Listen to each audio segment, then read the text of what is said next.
Summer books are all about feeling good, having a great time. They're all about vacations and going to the beach and feeling good in the water, or just having a general good time along your family, along your friends, along your romantic partners, along whoever you want to, or just alone and feeling great by yourself. So I decided this is the perfect time of the whole year to present to you some book recs and my ultimate TBR for the summer. What I have here is Spanish Love Deception and The American Roommate Experiment. This is literally about them going to Spain, which is my favorite summer vacation destination. I literally went to Spain 3 times and I can't wait to go back there whenever I can. I think everyone knows what the Spanish Love Deception is about. This was a really popular TikTok book, and I actually really enjoyed this book because this is just a fluffy romance, nothing really to put your mind to work, but I feel like this will be a great book for you if you like romance. And also the same with The American Roommate Experiment. They do not go to a vacation, but one of them goes to New York and he's practically on a vacation. It just gives me the really good vibes. And that's even more perfect than those two is Beach Read. Why? Because it's literally in the name, in the cover, and it's also written by Emily Henry. If you don't know what this is about, it's about 2 writers who kind of lack inspiration. They're kind of on a writer's block and they help each other get over it. So yeah, and then they end up falling in love because it's a romance book. Better Than the Movies, written by Lynn Painter, is a really good high school YA romance. And I really enjoy this book. It's all about summer vibes. It's about them finishing their final year and having to deal with college applications and going to prom, and who are you going to prom with, and the proposal and stuff like that. And I felt like it was really great book, especially if you're in high school or if you just finished high school. This is Things We Never Get Over. I didn't quite like this, but I can see why other people like this a lot. This is a small town romance written by Lucy Score. She's really famous for writing romances. Like, small town romance just screams summer read for me. I don't know why, but it just does. When I watched some summer book recs videos, I noticed that not a lot of people recommend classics, and I don't really know why, because first of all, the Midnight Summer's Dream was so whimsical, was so fairy, just gave me the whole fairy tale vibes that I just wanted to feel in the summer. And also it's in the name, Midnight Summer's Dream. Like, if this is not a summer read, I don't know what is. And it was just so short to read. You can read this in one sitting. This is just perfect. Even if you're not really into classics, I recommend this book because, I don't know, it's just romance. It's just summer vibes. It's in the name, it's in the setting, it's in everything about this book. And something even more fairy tale-esque than The Midsummer Night's Dream is On a Broken Heart and The Ballad of Never After by Stephanie Garber. This is a trilogy, fantasy, and I really like this a lot. It's about Evangeline, who tries to kind of get back with her boyfriend, so she asks this kind of God's help, and Jax, who is the one she asks help from, helps her, and they get into this deal, and she has some things to do for her. And I literally love this book so much.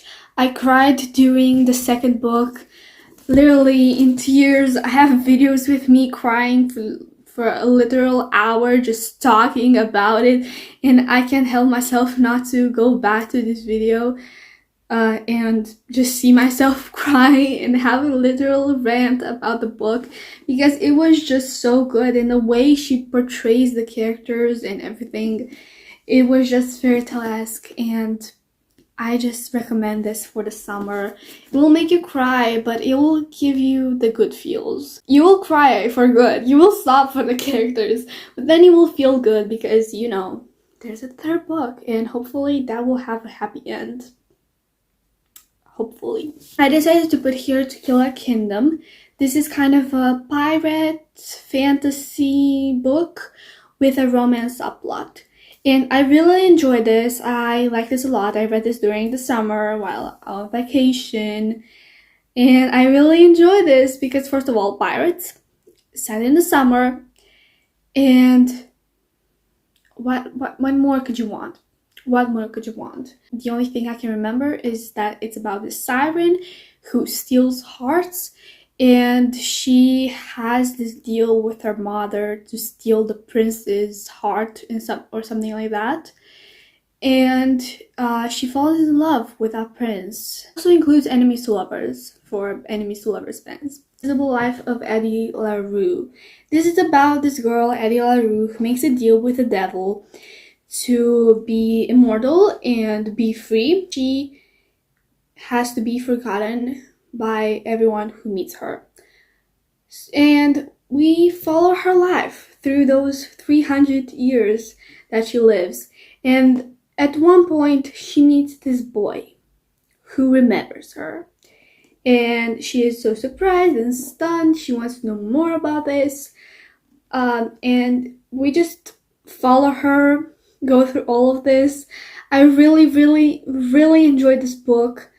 I can't help but reread this through the summer or just this year or maybe next year because I really want to annotate this. It has some portions, some scenes that are set in the summer, but it's not all set in the summer.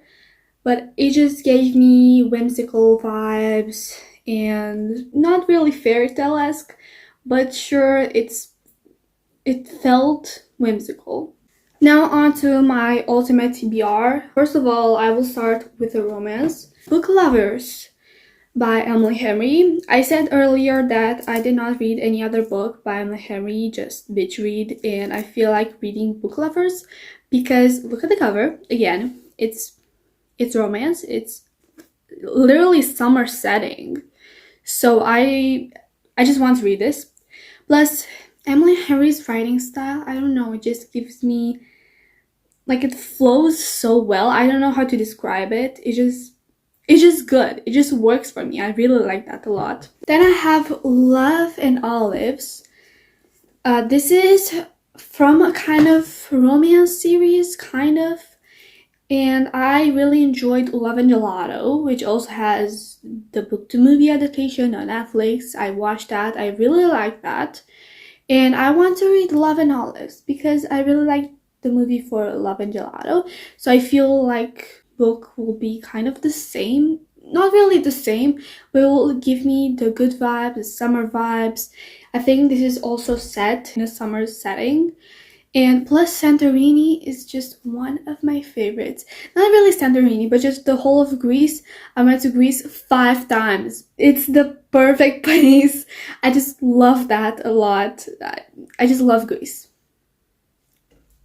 That's it. Then I have Ivanhoe by Walter Scott and Dr. Jekyll and Mr. Hyde by Robert Louis Stevenson. I am going to Edinburgh, which is in Scotland, and these two authors are Scottish. Do you get what I'm trying to say? Good. These are both classics. Ivanhoe is this medieval kind of romance story, and Dr. Jekyll and Mr. Hyde is also a classic, and this book also includes other short stories by Robert Louis Stevenson, which I'm really excited about. I'm really excited to discover more Scottish authors, and always when I'm going to a country, I really like to read books that are set in the country or are by authors from that country. For fantasy, I have a fantasy book on my TBR, Fable by Adrienne Young. I know this is also fantasy, pirate fantasy with a romance subplot, and if it reminds you of something, yes, To Kill a Kingdom. and I really liked To Kill a Kingdom, so I discovered Fable, and I really want to read Fable. And if I like this book a lot, I will buy the second book. I don't know how it's called, but I will read the second book. This was the video, summer book recs, and my ultimate TBR for the summer. If you enjoyed this video, don't forget to leave a comment, give a like, subscribe, do all of your YouTube stuff, and see you next time.